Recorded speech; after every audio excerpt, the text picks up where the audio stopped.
काय काका अजून इथेच? मी कुठे जाणार होतो? अहो तसं नाही, म्हणजे तुम्ही आणि काकू दरवर्षी यावेळेला कुठे कुठे जाता ना फिरायला, आणि मग आम्हाला तिकडची काय काय मिठाई खायला मिळायची. तुला फक्त खायचीच पडली आहे पेट्या. असतो काय, ते ऑपरेशन झालं ना गुडघ्याचं, डॉक्टरने सांगितलं यंदा फिरता येणार नाही. चालायचं जो या वयात. ए आजोबा, हो चल. सांभाळून.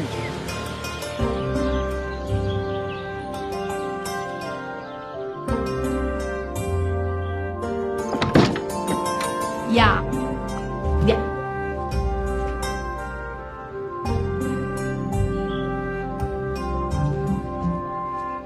तीर्थ काय, चल आवर, शाळेत जायचंय की नाही?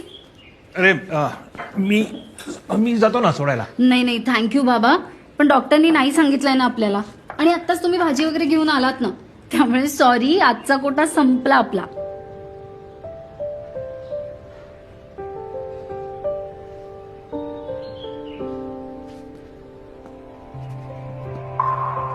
वाटेवरून चाले हिरी माणसांची, मातीत साक्ष उरते काहीच पावलांची.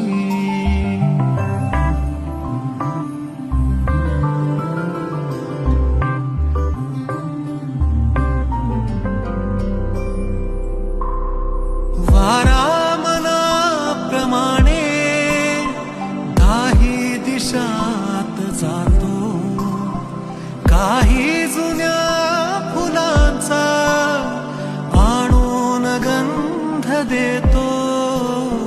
डोळ्यात झाक येते त्या हरवल्या क्षणांची, मातीत साक्ष पुरते काहीच पावलांची.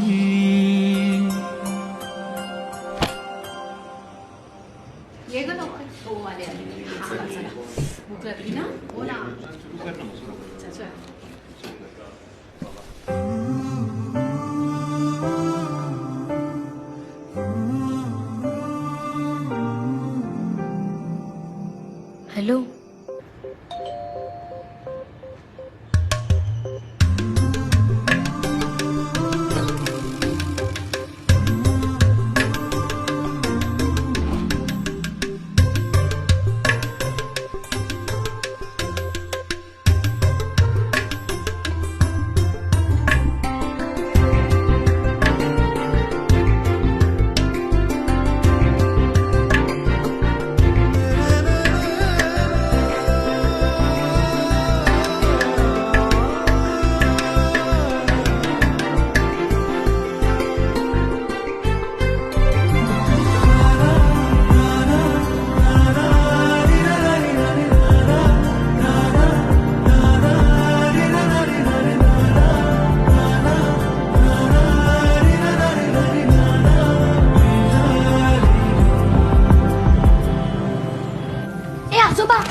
यावर्षी गणपतीच्या मूर्तीचं काय करायचं?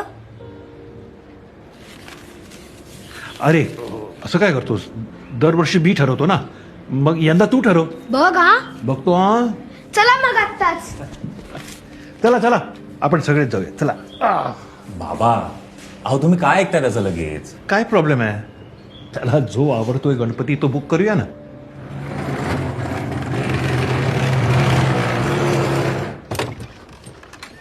मला जो आवडेल तो गणपती बुक नाही करता येणार.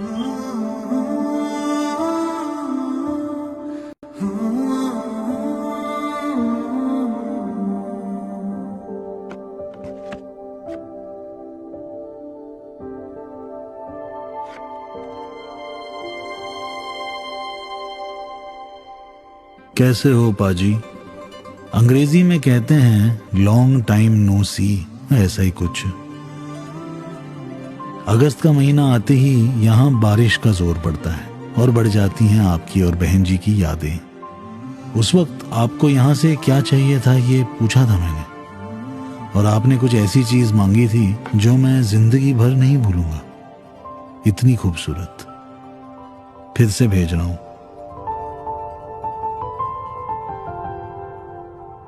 मातीत साक्ष पुरते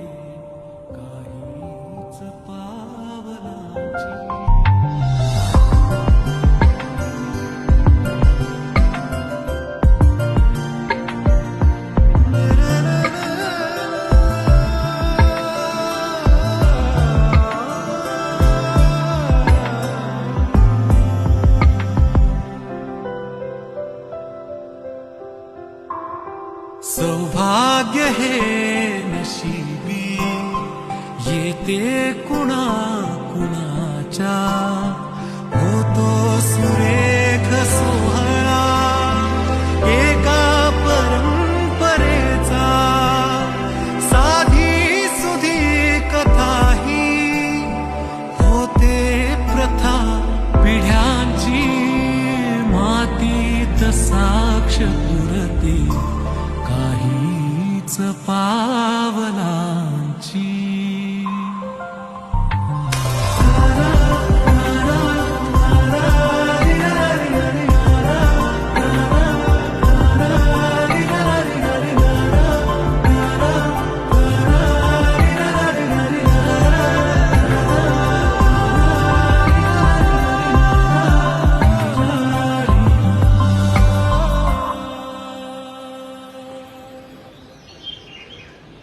मूर्ती बनवायची प्रथा तर यावर्षी शाबूत राहिली आणि पुढच्या वर्षीपासून